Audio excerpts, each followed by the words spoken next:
Let His Spirit be poured out in my nation.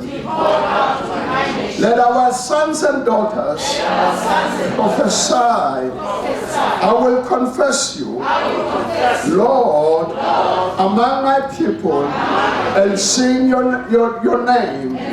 Let your glory be declared among my people, and your wonders in my nation, and your wonders in Ekurhuleni. Open a door of utterance in my nation, that my people might hear your way.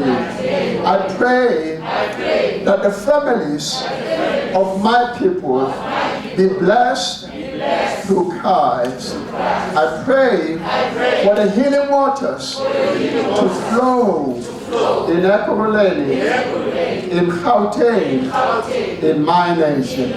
Let's thank the Lord. Father, we thank you.